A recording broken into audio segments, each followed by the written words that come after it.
Et Tricia Heavy, toujours dans son émission, nous sommes ensemble jusqu'à 18 h. Tricia Heavy qui est chanteuse, oui.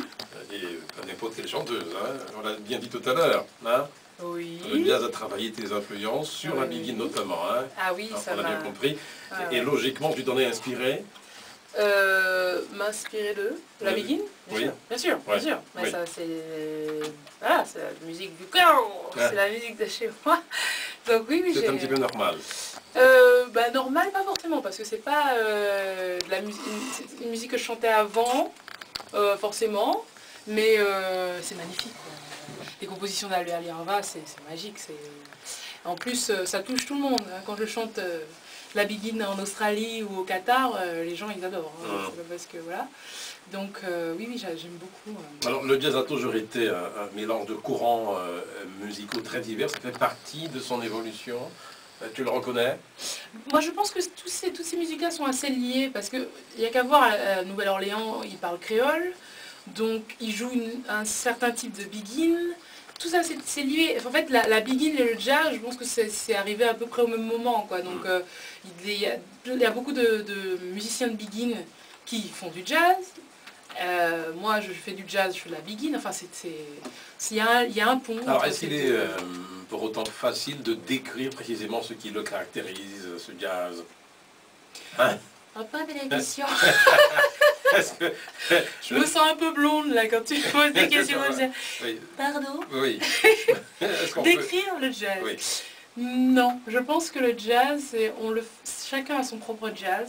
C'est bien pour ça qu'il y a jazz rock, jazz free jazz, jazz. Donc le jazz peut être défini d'une façon plus ouverte. Voilà, il y a quelques codes, mais après je pourrais même pas les définir moi-même. Moi c'est un feeling, il y a le côté swing, il y a le 2 et le 4, on marque le 2 et le 4, mais ça c'est quelque chose qui est présent en Big In aussi, c'est le 2 et le 4 qu'on marque. Voilà, justement, la Big In, comment est-ce que tu définis, comment est-ce que tu l'as définie, la Big In?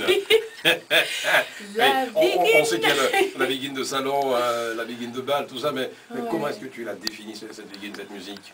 Alors ça c'est des questions que je me suis jamais posé la question. Comment définir la Big In? Pour moi, je dirais musique du cœur.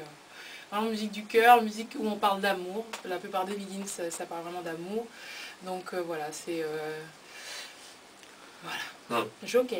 Joker, d'accord, c'est vrai. Alors, elle a suscité un moment... Demandons aux auditeurs comment ils définiraient la Big In. Oui, tu comprends pas. Nous avons une question aux auditeurs, 96 27 27, voilà. Comment définiriez-vous la Big In? Comment est-ce que vous définiriez la Big In? 05 90 96 27 27. 27 27, voilà. Mais voilà, donc on vous attend au standard. C'est vrai qu'elle a suscité un grand engouement dans l'Hexagone un certain temps. Penses-tu qu'elle pourra connaître une telle popularité encore? Je pense que la belle musique ne meurt jamais.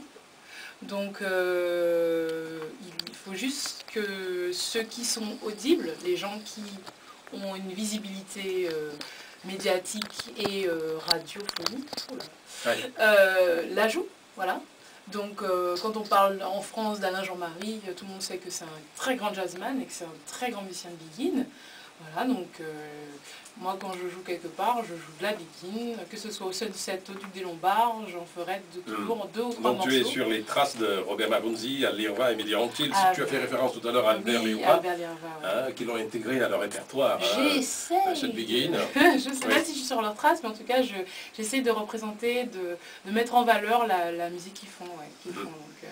Voilà, donc musique jouée au même titre que la Big In. Et j'ai la chance de jouer avec, par exemple, Thierry Fanfan, qui est quand même, la famille Fanfan est quand même très connue dans la Big In. Et donc j'apprends à ses côtés aussi à mettre cette musique-là en valeur. Je joue avec Sonny Troupé, demain Sonny Troupé à la batterie. C'est une référence. C'est des gens aussi qui, de leur côté, mettent cette musique-là en valeur aussi. Bonsoir. Oui, je t'écoute. Alors, comment définiriez-vous? Aidez-moi. Oui.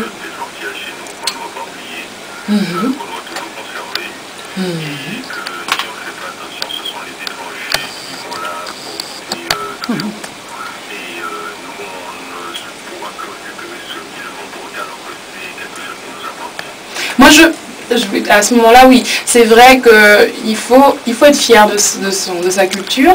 Après, je pense que c'est pas parce qu'il y a d'autres personnes qui ne sont pas forcément des Antilles qui jouent cette musique-là que on perdra de notre culture. Il faut pas non plus... voilà, je pense que... Ouais.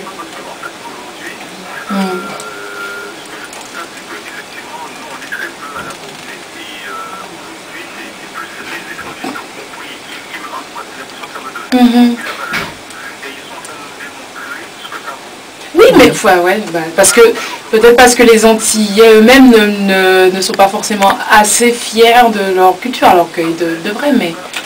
Ouais. Ouais.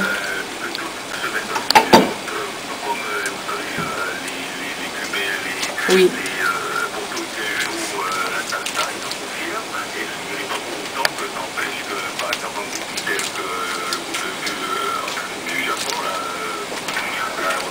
Ah oui, mais...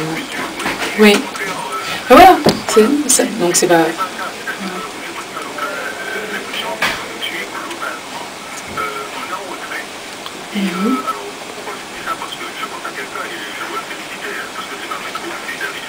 Avec qui je joue demain. Et on le salue s'il écoute. Mais moi je dis, c'est pas plus mal parce que ça pique peut-être au vif certaines personnes qui se reposeraient peut-être sur leur laurier en disant la Biguine nous appartient, tout ça. Voilà, c'est peut-être c'est une bonne chose. Ça a un mal pour un bien. Voilà. Et c'est surtout qu'il faut prendre conscience que c'est beau et que ça a de la valeur. Alors, question pour toi, Jérémy. Alors, le fait qu'elle soit justement actualisée avec cette nouvelle sonorité qu'est le gaz, même si ça fait depuis quelques années, depuis des années qu'elle l'est, comment est-ce que tu réagis? Tu adores. Oui. Merci.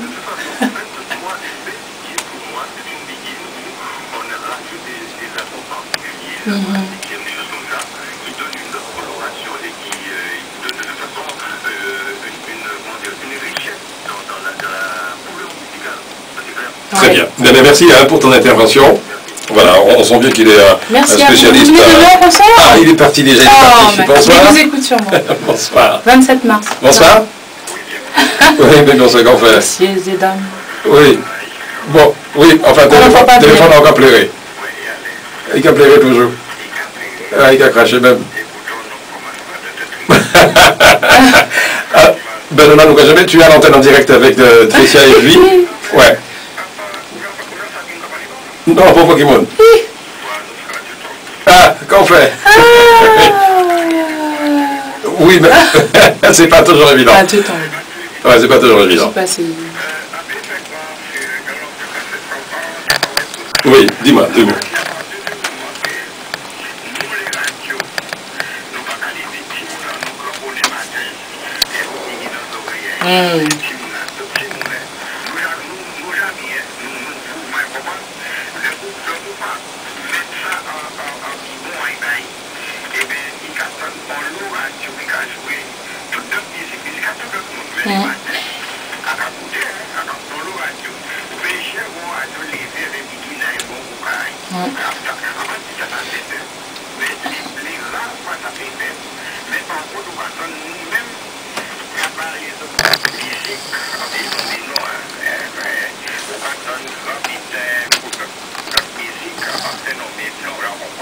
Nous allons comprendre, nous allons comprendre. Yeah. Mais pour ou pas vous y au Chamango. Mais ça va pas aller.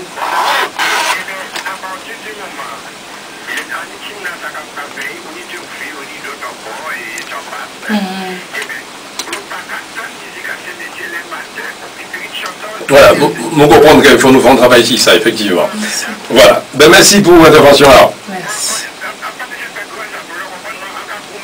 Ah ben c'est bien.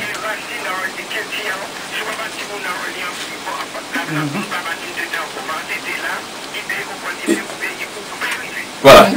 Très bien, merci encore pour l'intervention.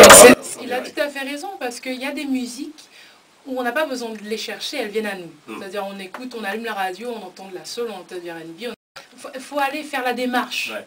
Voilà, c'est comme tout, c'est comme l'histoire sur l'histoire des Noirs. On ne nous l'apprend pas à l'école, il faut aller chercher. Et si on ne va pas chercher, ben on n'est pas au courant. Tout à fait. Voilà. Alors, donc c'est ça le problème, c'est l'accessibilité. S'il y a un secret, j'ai toujours entendu tellement Alors, de ragots. moi, je dis justement ouais. que pour chanter du jazz, ce qui m'a vraiment aidé, c'est justement d'avoir chanté du zouk, d'avoir chanté de la biguine, d'avoir écouté plein d'influences comme ça, parce que ça n'a pas été difficile pour moi de comprendre le swing, parce que j'avais déjà entendu ça quand j'étais petite. La musique de chez nous est très et proche, voilà. Donc c'est pas, voilà, je pense que c'est ce qui m'a aidé. D'accord. Et puis pourquoi vraiment, à propos des secrets de l'alcool, non, par exemple. Ah non, ben moi je ne bois pas, je ne fume pas, je me drogue pas, et je pense que ça va. Quelques divas américaines qui sont données à cœur droit. Mais je pense qu'elle chantait bien avant. Oui. Et c'est pas l'alcool qui a aidé. Du moins, ça n'a pas aidé en plus. Donc voilà. Je ne pense pas que l'alcool puisse aider à peut-être à se libérer. Parce que c'est vrai que dans le jazz, quand on veut improviser ou quand on veut se dépasser, il faut se laisser aller. Et il y a peut-être des fois l'alcool qui peut aider. Mais bon, que représente le jazz pour toi? Le jazz, c'est une liberté. Une liberté, ça représente aussi pour moi mon indépendance, parce que c'est comme ça que j'ai pu devenir indépendante, gagner ma vie. Ça représente plein d'émotions. Il y a des choses que j'entends. J'ai découvert à travers le jazz que la voix était un instrument à part entière. Voilà. Ah ben voilà. Allez, la suite tout à l'heure.